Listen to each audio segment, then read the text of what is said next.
Welcome to the podcast of top executive coach Tony Mayo.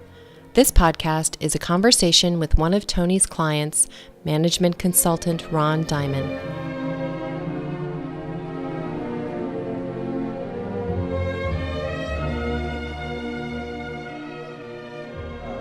Have you come across toxic leaders where it's the opposite? Oh yeah. In fact, just yesterday I was writing something up about what got me into this profession, to this calling, and it was my experience at MCI. I'd come up from a sort of traditional business background. My parents are entrepreneurial. I went to a top business school, started a company, sold it, went to Arthur Andersen back when we were proud to be Arthur Andersen. So I was in the strategy practice at Arthur Andersen in New York City. At that time, which is the mid-1980s, MCI was all over the business press. This was a wonderful company. It was changing the rules. IBM and AT&T both had lost the antitrust cases and were being broken up. And MCI was the new paradigm of a dynamic, smart company. So I tried to get into MCI, and I did. I didn't, not as an employee, but as a consultant. And once I got in there, I realized it was a terrible place. It was toxic, top to bottom. All these educated, energetic people working long hours, and most of what they did was just tossed away.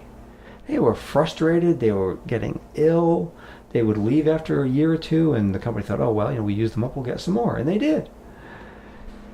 I just saw all this where I saw people yelling in meetings and pounding tables and throwing things and lying to each other, playing all these political games, maneuvering themselves so they'd get people embarrassed so they'd be fired. It was a ruthless, awful environment. But the market was growing so fast. I mean, we could not screw up fast enough. This thing just kept growing and making money. I kept thinking, there's got to be a better way. If this is the best we've got, this is the model of the ideal new company, there's got to be a better way. So I started looking. I restudied the sort of traditional business stuff and read the books by the CEOs who talked about what geniuses they were, and that wasn't the answer. And then I started meditating. That made a big difference, give me a sort of a different clearing, a different space in which to hold all of what was going on. I started to study yoga, learned a lot about self-management and how people interact with each other from yoga. And then, of course, learned about executive coaching, transformational coaching, ontological coaching. And at that point, in the early 90s, so now 7 or 8 years has gone by, I said, I think I've got a package now that uses the brain. I studied a lot of neuroscience and high energy physics. The brain, the body, the way words are used.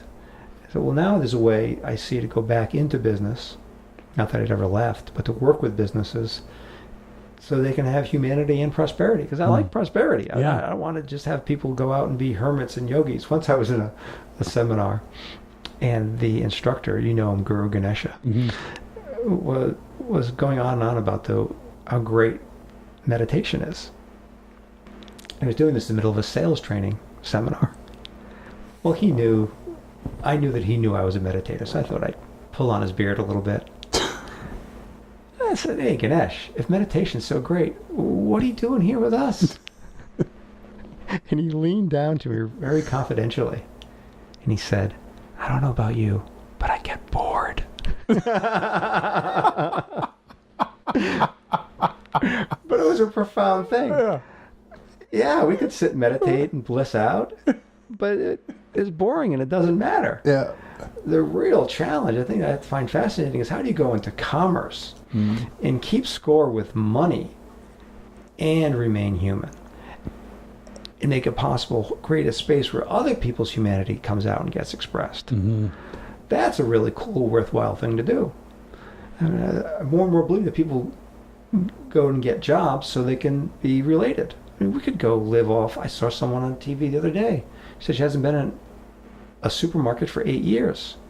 She picks wild vegetables and goes through dumpsters, and you don't have to engage in commerce to survive. You can just sort of glide along. But it's an opportunity to try things out, to be with people, to make something happen. All these people are interested in making something happen. I think it's very interesting to go in there and have them do it in a way that lets them stay human. Mm-hmm. A lot of folks seem to think that's not possible. I know there's a lot of resignation around it. But I've seen enough fulfillment come about from people I work with and other folks that I do work like mine that it's pretty cool. I don't know. I feel like I've gone into this territory where it's hard to talk about it to convey what I mean. Is it landing, Ron? Do you know what I mean? Well, it is, and I'm dying to find out. I want to ask you about something around velocity. So people who may want to get there or may get there anyway without you, what do you bring to them? Do you help them get there faster? Do they not even see where they're trying to get? Are they just frustrated because they've tried all these other things? So I'm trying to find out how you impact that. Well, what I do is countercultural. And I don't mean that in the 1960s tune-in, drop-out sense. It's just that we have a culture, which is a set of shared expectations, beliefs, and assumptions. And what I'm saying is different from that, and in some places in direct opposition to it. When you're immersed in a culture, as we are, listening to the radio and TV and podcasts, I hope, talking to people, you're naturally going to respond to what's going on there. Not just respond, you start to treat it as though it were true, as though it were objectively real and unchanging. So it's necessary to have a lot of structure, reminders, conversations, posters, catchphrases, to bring us back to something we've chosen, something that we're creating, something that we actually want, instead of just sort of blindly reacting to what's already going on. Being at the effect of it. Yeah. Being a leaf on the breeze instead of creating your own motion, which we can all do, but we all need to be reminded of it. It's one of the reasons I do the work I do. It's one of the sort of selfish secrets that coaches have. One of the best things about being a coach is I get to think about this stuff all day, so I'm more likely to do it. Oh, wow.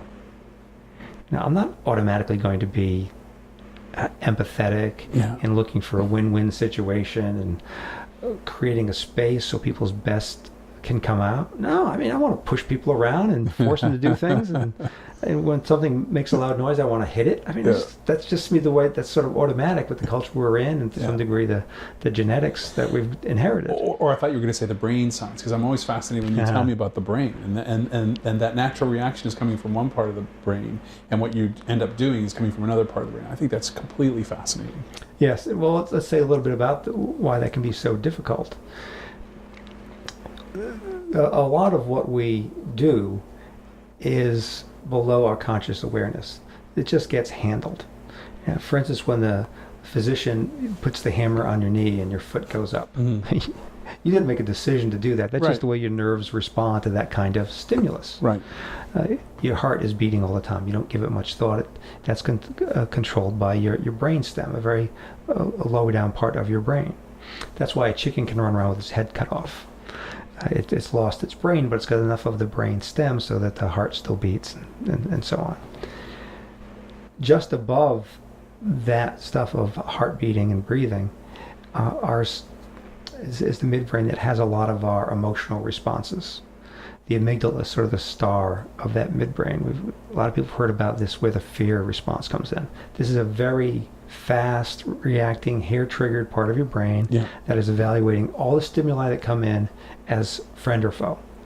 And if it's a problem, I'm going to pump out some adrenaline, get those muscles tense so I can run away, or I'm going to freeze. So it's the what's the expression? Flight or fight? Fight or flight. Yes, fight, flight, or flee. So fight and flight get your muscles worked up so you can exercise them. But then there's freeze, where you withdraw into yourself. I've heard a fourth one, appease. Well, that happens a lot. That's not so much part of the limbic system. But we have these emotional responses. Above that, and a part of the brain that is unique to humans, is the cortex and the forebrain. And that forebrain is this little tiny part of the brain which is just above your eyes. It doesn't go back as far as your ears. It's just sort of in the temple there, which is where all your higher level decision making is going on. But it's complicated and it's slower. It doesn't even get for instance, the input from your eyes until maybe half a second after your amygdala's already had a chance to operate with it. That's why you can see something like something that looks like blood, and your heart starts to beat and you tense up and you want to react to that before your forebrain has enough time to realize, oh, that's just some cherries that went bad on the counter and made a little puddle. It takes longer for that. What's your original question? Well, you were talking about your natural way of being. You want to hit something or that way, and that's coming from one part of the brain. Right, very quick reacting midbrain part. Yeah, and your transformed part of the way that you are is coming from somewhere else. Yeah, so all my choices are in that forebrain. Yeah. Now, the forebrain has some connections back to the midbrain. And there's some pretty good evidence that over time, we can, in a sense, reprogram, reformat our emotional system. So our emotional response is changed. So people can get accustomed to things that would bother other people. So people who are accustomed to combat don't flinch every time they hear a gunshot. And they just are trained to do that. Whereas that startle response, 1-hour-old infants have the startle response, but people can actually learn not to have that startle response. So there is some feedback and reprogramming there, but it takes a lot of reinforcement. Does knowing that relieve you of responsibility for how you react automatically to things? Does knowing why, giving you the reason, make it any easier? Well, relieve your responsibility. I don't think you have responsibility for your limbic reactions. But what you have responsibility for is everything that happens after that first half a second. Another Guru Ganesha story. Maybe I shouldn't attribute it to him. But I was in a meeting once where we were discussing a new sort of risky venture. And a lot of us were pushing for it. And finally, the owner of the business said, no, I'm not going to do that. I mean, this is too big a risk. I mean, it's my name on the lease. It's my name on the door. I'm not going to... He just went on. And his assistant said, you're doing that. You're overreacting. He said, well, yeah, but it's... And she said, you asked me to remind you during a meeting when you went off like this. He said, I know, but I didn't say I wouldn't react. You're still doing it, boss. Yeah, that's and then he took a breath and he said, okay. Wait a second. What a great thing for a boss to say to someone helping him out in a meeting. Anybody. Please point this out when this is happening. That's fantastic. That's one of the keys to transforming the way you are in the world. Is to notice something more or less automatic or ingrained or habitual, whatever word you want to use in yourself, that isn't working for what you're really committed to. And tell people that's what you do. And then ask them, says, please, when I do this, point it out to me. And I've got a few of these, that people use on me. That's a whole nother conversation. You know what I'm referring to. We'll do that a different podcast. I don't mind talking about it. And then he said, okay, I know I have this reaction and it's a concern. And all right, now calmly, here's why I'm not going to do it. So you had to ask a really good question. How responsible are for you? That's the fundamental. How do you respond when this does come up? Ultimately, you might train yourself not to have the automatic limbic emotional response. But even if you do have that automatic limbic response, still take a breath. That's not just an expression. There's a reason why that's built into our language. Taking a breath matters. Getting that oxygen in there. For instance, there are specific neurons, neurofibers in your brain that are continually monitoring the CO2 level in your blood. If the CO2 level goes high, meaning you're not getting enough air, it releases hormones so that you will take a breath. Take a breath. That calms you down. It stops release of these stress hormones. That's what these neurons are doing. They're releasing stress hormones, cortisol. I'm not sure if it's cortisol or adrenaline in that case, but it's the same idea. It makes your heart beat faster, makes your muscles tense up, you grind your teeth. It generally wears down your whole body. We put stress on your body. It's like stress on a mechanical structure. Take a breath. Oh, the cells say, well, CO2 level's back down. I guess things are okay. Wow. Stop releasing these The breath, that breath does a lot of things. Again, that's a very slow system. That parasympathetic nervous system is local and slow. When cortisol or norepinephrine are released, it goes through your whole bloodstream, your whole body reacts. Wow. Whereas the calming responses have a local effect, and it takes longer. So you have to consciously take the time to breathe. Notice the back of your neck, relax that muscle. Unfold your arms. Maybe shake your hands out. And it makes sense. As a survival tactic, you want to be able to hair trigger, fight, flee, or freeze. Calming down, you can get around to it. Yeah. However, in the office, we have threats all day long. It sounds like the key, or at least one of my takeaways from this conversation, is just noticing that. Just noticing what's going on in my body, what's the cause, what's causing that, and maybe stopping it. Yeah, that's where all the personal power, the access to effectiveness and satisfaction is in that pause between the reaction and then what you choose. And first noticing it, that's key. And then using that pause to breathe, relax, reconsider, let the hormones get reabsorbed, and then start using your forebrain. Then what you do next is what really matters. Yeah, so this has been really, really cool. We didn't know where this was going to go or what the general topic was going to be, and it's always fascinating to have a conversation with you. So I hope we get to do this again. I hope people get to listen to this and get something out of it and give us some feedback. Maybe let people direct sort of the theme or topic of conversation in the future. That feedback's a good point. Yeah. So you can write to us at podcast@mayogenuine.com, podcast at mayogenuine.com. So long. See you real soon. Happy trails to you until This is the flea. we I'm going through meet flea right now. I'm going to again. run.